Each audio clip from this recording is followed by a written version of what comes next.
Welcome, curious minds, to another deep dive. Today, we're plunging into something really interesting, I think. A unique approach to music education. It sort of challenges our usual ideas about, learning an instrument. We're looking at the Stalybridge Music Academy, specifically their Triquetrae elementary program. And our source material today, it's straight from them, rich stuff. Gives us a real inside look at the program structure, its zones, the skills, all of it. Yeah, and our mission here basically is to figure out not just what they do, but how they do it. How do they manage to foster real musical development, keep kids genuinely engaged, and cater to all sorts of different learners? What's really striking, I think, is how it moves away from those, traditional single-track curricula. It shines a light on a fresher way, a more holistic way, perhaps, to learn music. That's a great goal because, what if learning music wasn't just about getting good at an instrument? What if it was also about, discovering a whole new language, building up your confidence, finding your own unique voice? Okay, yeah, let's unpack this.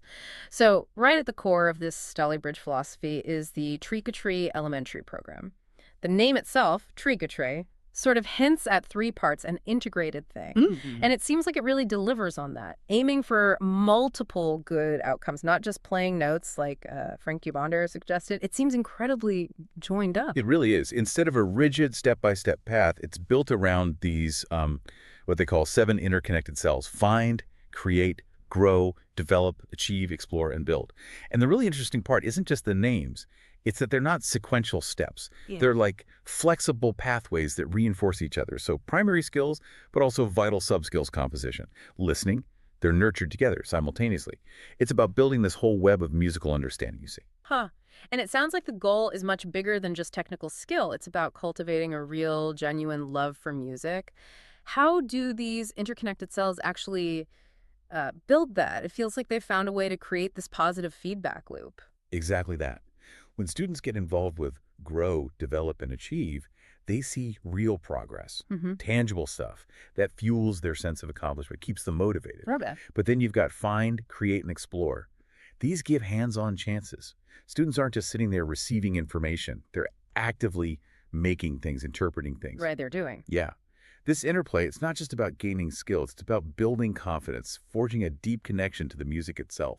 It helps make sure that interest doesn't just, fizzle out. It grows, hopefully into a lifelong appreciation. Yeah. And the design really allows for differentiated instruction. It gets the kids learn differently. And speaking of catering to different learners, this program seems really smart with its tiered approach for materials. It sounds like it makes sure things are accessible but also challenging enough. Their handbooks apparently categorize everything using a 5-tier system, so teachers can really tailor resources to what each student needs. It's remarkably intuitive, actually. They use this acronym, M-Music, to make it simple. For educators, for students. So one end, you've got M. That stands for all. Materials pretty much anyone can access, ensures everyone's engaged, gets the basics. And at the other end, C is for few. That's designed for, say, up to 20% of students.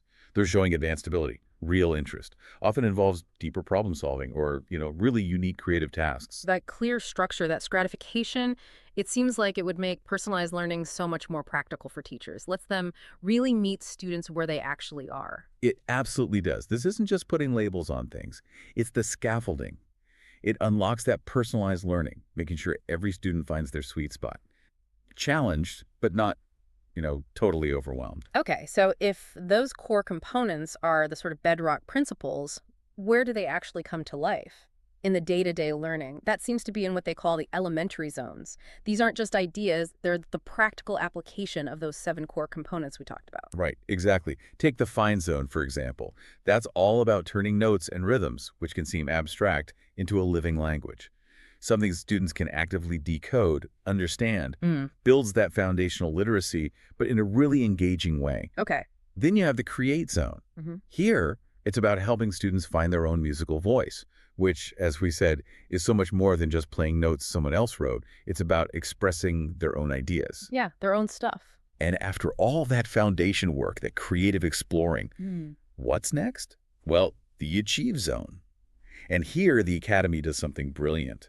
It recognizes and celebrates those breakthroughs, those moments of mastery, make sure students feel the real reward for their effort. It sounds like each zone builds on the others. A comprehensive, sort of iterative learning process Yeah. makes it Yeah. very robust, creates a whole experience. Precisely.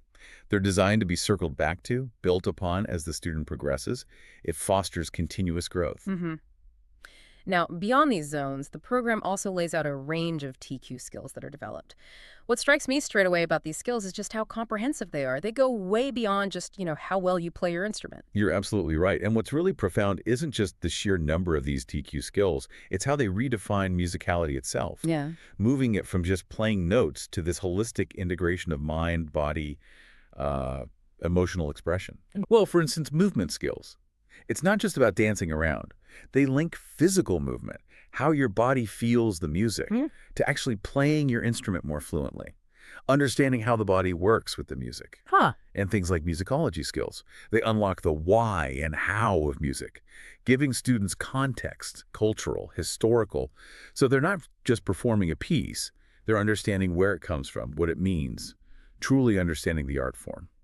Reading about these TQ skills, it makes me wonder how different my own music lessons might have been if I'd focused on movement skills alongside, doing scales over and over. It really broadens what it means to be a musician, doesn't it? Exactly. It fundamentally challenges the idea of what it means to be musically educated. It becomes about developing a really well-rounded, expressive person, not just someone who's technically perfect. Yeah. And this includes really practical things too, like presentation skills, building confidence to perform, even posture skills, which are, well, fundamental for producing good sound and for physical health when playing. It's all connected. Right. It all feeds back. So we've taken a pretty deep dive here into the Stalybridge Music Academy's Triquetrae Elementary program. What really stands out, I think, is its integrated, multifaceted approach. It moves beyond just aiming for one single outcome. It seems focused on fostering a genuine lifelong love for music through real engagement and these clear, personalized paths for progress. Yeah, and if we pull back and look at the whole picture, you can see how it all fits. Those interconnected cells, the 7 components they work together, the clever tiered approach for differentiated learning using that music acronym, and then the really comprehensive TQ skills. They all work synergistically, they feed into each other. What it creates is this remarkably personalized, enriching musical journey for each student. And it kind of invites us, doesn't it, to think critically about how any educational system could be designed for maximum impact, for real student empowerment. Absolutely. So, thinking about that, given how deeply this program considers individual learning styles and how it provides such clear pathways for growth, what elements of its design do you think could maybe be applied to learning any new skill, not just music, to make learning anything more engaging and ultimately more effective?